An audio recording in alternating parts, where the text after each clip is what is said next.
Kamu punya kamera baru, nggak usah keburu-buru pengen hasilnya seperti kayak di Instagram. Yang pasti pelajarin dulu basic-basicnya.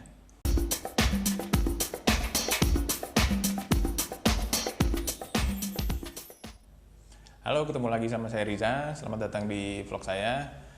Seperti biasa, ngobrol-ngobrol seputar fotografi. Fotografi itu dunia yang seru ya, yang luas, yang keren. Jadi di situ kita bisa explore lagi, dan kita bisa bahas nggak ada habisnya. Dan buat kali ini, aku pengen ngajak kamu sama-sama belajar tentang segitiga fotografi atau exposure triangle. Nah, buat kamu yang baru aja punya kamera ya, atau yang mungkin belum sempat tahu apa itu segitiga fotografi, gini, jadi aku pengen jelasin sedikit. Mudah-mudahan dalam waktu kurang lebih 10 menit ini kamu bisa paham apa yang dimaksud dengan segitiga fotografi atau exposure triangle.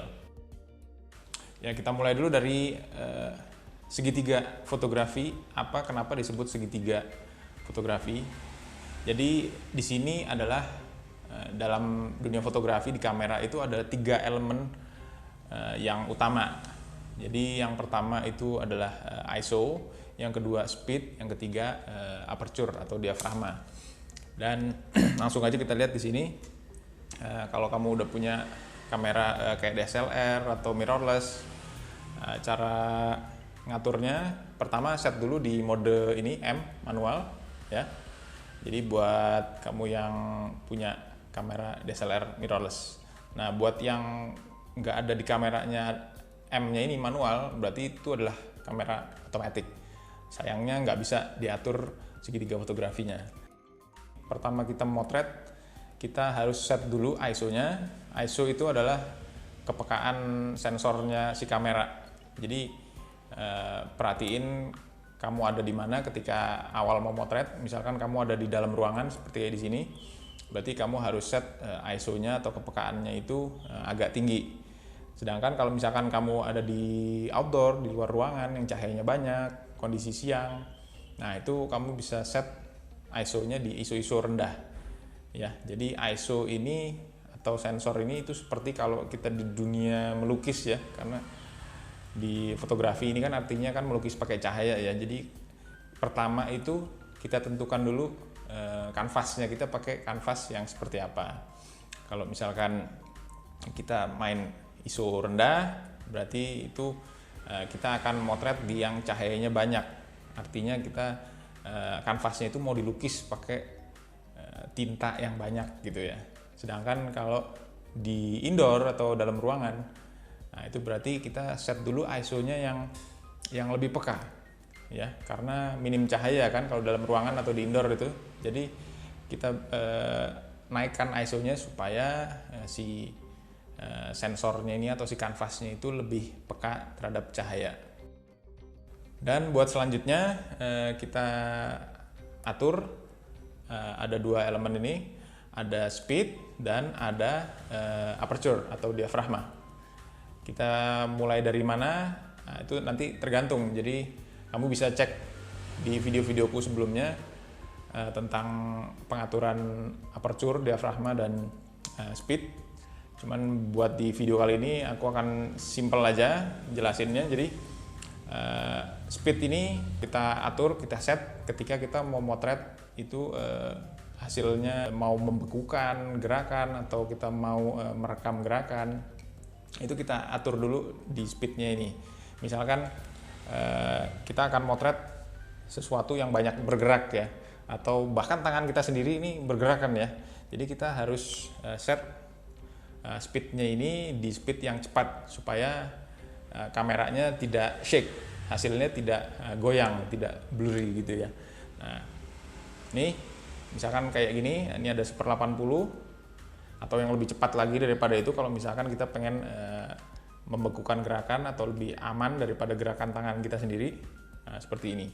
Ada 1/80, kita bisa tambah lagi jadi 1/100 atau 1/125 dan seterusnya. Semakin cepat, ingat hasilnya akan lebih aman daripada goyangan atau kita bisa membekukan gerakan.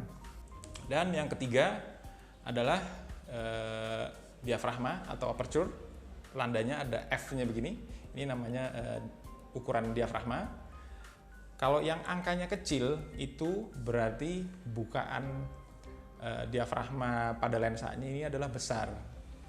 Jadi cahaya yang masuk juga bisa banyak. Ini biasanya kita pakai untuk di kondisi minim cahaya atau di dalam ruangan, di indoor, kita set diafragmanya itu yang di angkanya kecil seperti ini. Itu berarti bukaan diafragmanya ini lebar. Dan sebaliknya, kalau misalkan kita motret di luar ruangan, di mana cahaya itu banyak, nah itu biasanya kita set di diafragmanya ini yang angkanya lebih besar.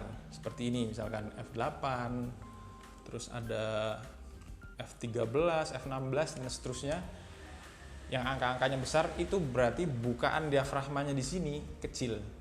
Ya, ini memang agak kebalik begini karena itu nanti ada hitung-hitungannya sendiri. Yang pasti buat yang angkanya besar gini itu berarti bukaannya di sini kecil. Itu fungsinya buat kita motret kalau di luar ruangan yang cahayanya banyak. Yang terakhir, yang utama, kita harus tahu keseimbangan dari segitiga fotografinya ini, ya, dari 3 elemen itu tadi, dari ISO, speed, sama diafragma. Patokannya itu ada ini, ada garis ini. Ini namanya metering bar, ya, metering bar. Kita harus upayakan di sini nanti kalau kita tekan setengah shutternya begini, kita tekan sedikit gini, ini dia akan keluar, ada indikator seperti ini, ada indikator kecil gini di atas meter barnya ini. Ini kita usahakan ini ada di tengah, di 0, ya. Jadi kalau udah berada di 0, itu berarti segitiga fotografinya atau exposure triangle-nya sudah pas. Dan nanti hasil dari fotonya itu akan sama dengan apa yang mata kita lihat, atau pencahayaannya juga akan sama dengan apa yang mata kita lihat. Sedangkan, misalkan seperti ini ya contohnya ya. Nah ini ada kedip-kedip di kiri yang ada tanda minusnya, ini berarti itu menandakan yang akan kita foto nanti ini hasilnya akan gelap atau istilahnya under exposure. Sedangkan sebaliknya kalau ada di kanan begini, ini berarti nanti tandanya hasilnya akan terang sekali atau over exposure. Jadi kita harus upayakan agar indikatornya ini ada di tengah. Kayak gini contohnya, ini sudah saya atur supaya ada di tengah. Jadi sudah pasti nanti hasilnya pun kalau difoto akan pas pencahayaannya atau exposure-nya, dan hasilnya pun akan sesuai atau sama pencahayaannya dengan apa yang mata kita lihat. Oke, silakan kamu coba-coba sendiri di rumah dengan kamera yang kamu punya. Cari terus keseimbangan dari segitiga fotografi tadi, dan kamu bisa lihat nanti hasilnya apabila ada di kiri atau di under seperti apa, atau di kanan over seperti apa, dan kalau di tengah seperti apa. Explore terus, pelajari terus dengan kamera yang kamu punya, dan nanti aku akan share-share tips dan trik lagi seputar kamera dan belajar fotografi basic. Tentunya tonton video-videoku yang lainnya. Makasih udah mampir di vlogku, sampai jumpa. Bye-bye.